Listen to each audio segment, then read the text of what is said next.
Welcome back to another very exciting tutorial here at the PhotoshopTrainingChannel.com. My name is Jesus Ramirez, and you can find me on Twitter at JRFromPTC. In this video, I'm going to show you how to create a blurry background in Photoshop. What we're trying to do here is fake the shallow depth of field focus that you typically see in portrait photography. For this tutorial, we're going to use a photo of my friend Cheryl. She runs a popular fashion blog. You can find her at o2beamused.com. As you can see, this photo was shot with a wide depth of field, so the background is not as blurry as we would want it to be. So to create our blur background effect, we're going to use the lens blur filter.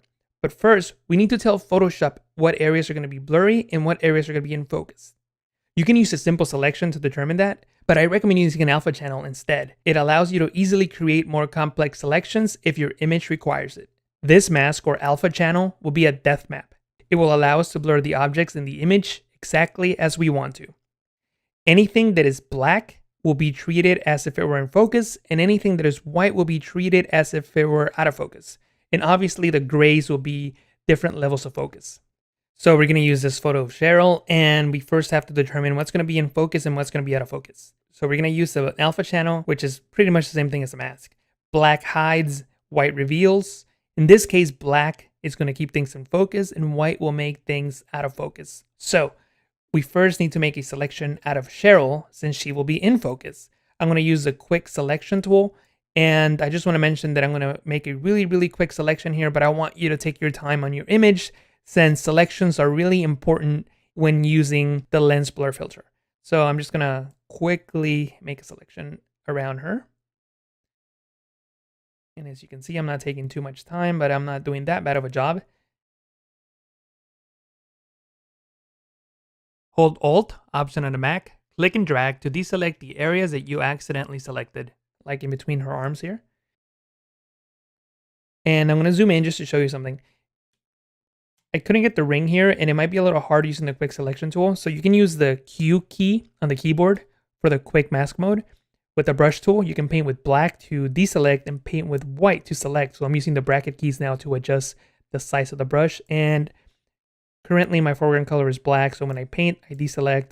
But if I want to switch that to black, I can just press X on the keyboard to swap foreground and background color, as you can see there. So with white, I'm going to select her finger there and her ring, and I can just go around and hold X when I want to take something out, and press X again when I want to paint something back in.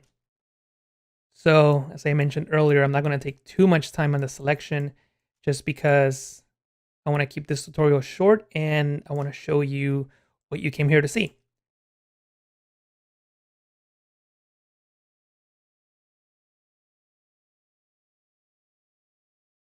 And I'm going to press Q again to bring the selection back. I'm going to click again on the quick selection tool.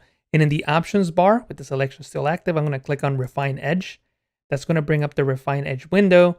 And I just want to smooth out the edges here. And that's pretty good. I'm going to press OK. So we're going to work with this selection. Now, remember what I said earlier. Black is going to keep things in focus.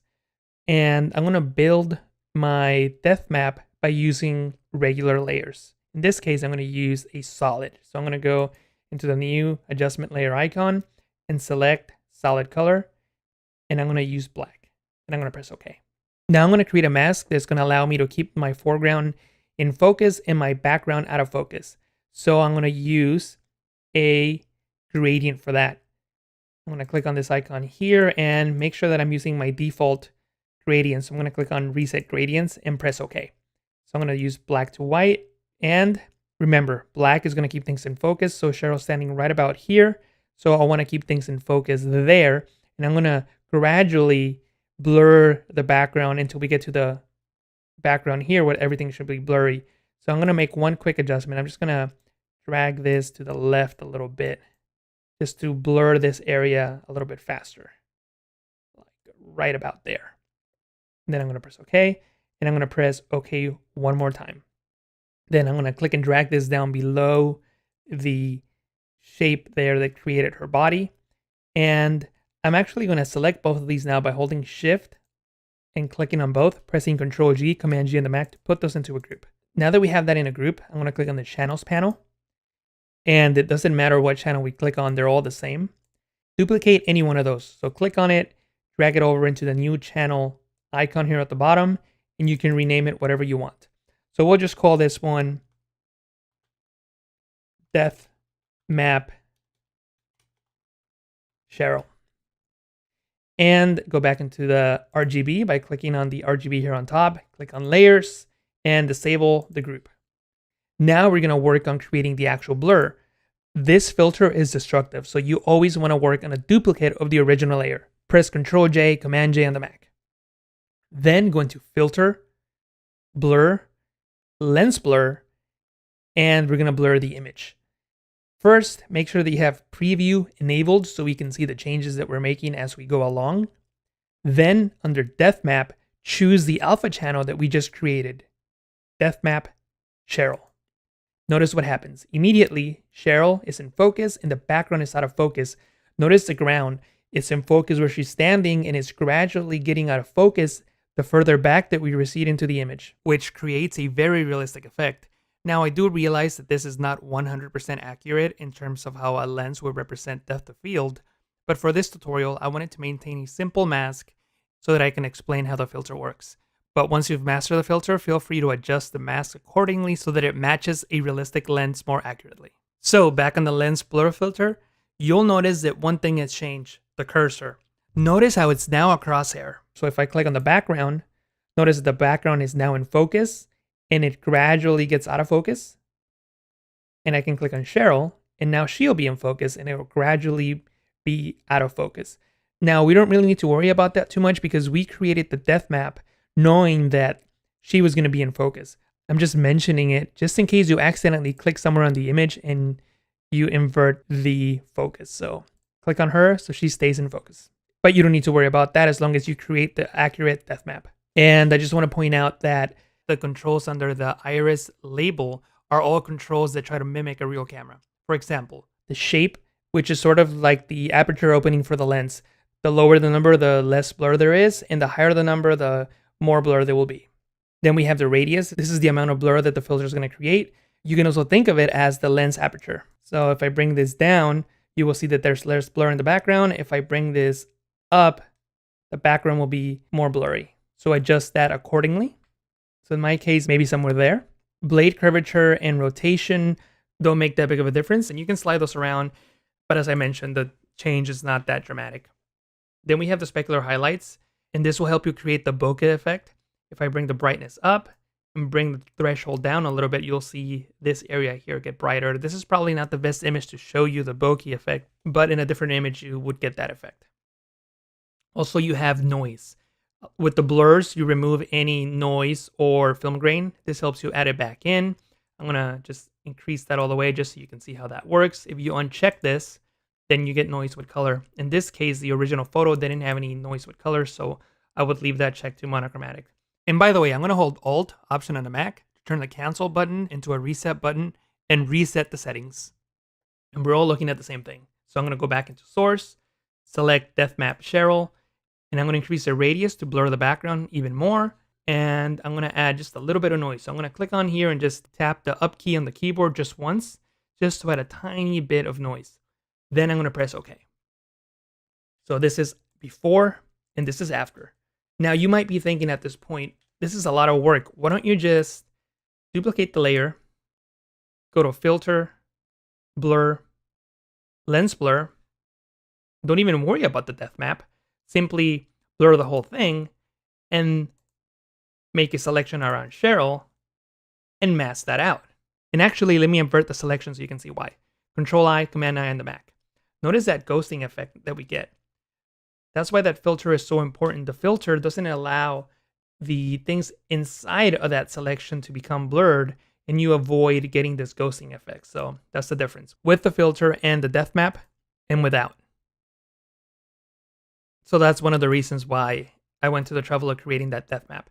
And again, as I mentioned earlier, you don't necessarily need to create the depth map. You can start with just a selection and just use that. I'm just going to click on the original layer for now and notice that the selection is active. We're going to Filter, Blur, Lens Blur, and I can invert the selection. And you can see she's in focus, but I don't have that nice gradient that I created earlier. So the way that you create the selection is very important for this effect to work properly. So I would just learn how to use the alpha channels and not be intimidated by them. And if you're already using them, then great.